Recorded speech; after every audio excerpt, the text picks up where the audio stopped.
Everyone tells you to be strong, to push through, to never give up. But have you ever noticed something strange? The people who fight the hardest are often the ones who suffer the most. And sometimes, the people who quietly say, "I cannot do this anymore," are the ones who finally find their way. Tonight, let me tell you about a man who won the greatest battle in history. Not by fighting, but by sitting still and touching the ground. On the night before his enlightenment, the Buddha sat alone under a fig tree. The air was still, the forest was dark. And then Mara came. In Buddhist teaching, Mara is the voice of doubt, of fear, of everything inside you that says you are not enough. First, Mara sent his armies, thousands of shadows carrying flaming arrows, screaming across the sky. The arrows flew straight at the Buddha, but he did not flinch. He did not raise a hand, and every arrow turned into a soft flower before it could touch him. Then Mara sent his 3 daughters, desire, boredom, and restlessness, to pull the Buddha away from his seat. He did not move. Finally, Mara played his last card, the most dangerous weapon of all. He walked up to the Buddha, looked him in the eye, and whispered, "Who do you think you are? What right do you have to sit here? You are nobody." And this is the moment that changes everything. The Buddha did not argue. He did not shout back. He did not list his accomplishments or prove his worth. He simply reached down with his right hand and touched the earth gently, quietly, the way you might touch the ground to remind yourself that it is still there. And he said, "The earth is my witness. I do not claim to be great. I do not claim to be powerful. I am simply here." In that single gesture, Mara and all of his armies vanished, not because the Buddha defeated them with force, but because he took away the only thing they could fight, his pride.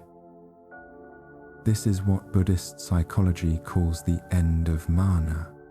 Mana is the quiet voice of comparison, the one that whispers, "I am better," or "I am worse," or even "I am just as good." All 3 are traps. All 3 give Mara something to grip. When the Buddha touched the earth, he let go of all 3, and there was nothing left to attack. 2,500 years later, modern science discovered something remarkably similar. In 1996, 2 psychologists named Richard Tedeschi and Lawrence Calhoun studied people who had been through some of the worst experiences a person can face: losing a child, surviving a disaster, watching a life they built collapse overnight. Most researchers expected these people to either recover or stay broken, but Tedeschi and Calhoun found a third path that no one predicted. Many of these people did not just bounce back, they grew. They became stronger, more compassionate, more present than they had ever been before the crisis. The researchers called this post-traumatic growth. And here is the part that matters most. Growth did not come from fighting harder. It came from the moment a person stopped fighting, the moment they looked at the wreckage and said, "My old story is finished. I cannot go back to who I was, and I do not know who I will become." So here is the beautiful paradox. We are taught that admitting defeat means you are weak, that surrender is the same as giving up. But the Buddha and the science both point to the same truth. Admitting defeat does not mean you are weak.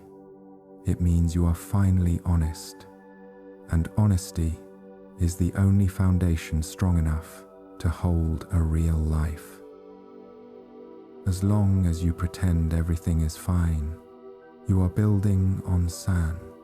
You can feel it shifting under you, even when no one else notices. But the moment you say out loud, "I am not fine," something solid appears beneath your feet, not because the world changed, but because you stopped lying to it. So tonight, try what the Buddha tried under that tree so long ago.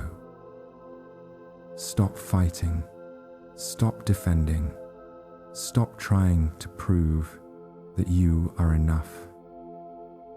Feel the bed beneath you, the sheets against your skin, the weight of your own body sinking down. That is your earth. That is your witness. You do not have to be strong tonight. You do not have to be brave. You just have to be here.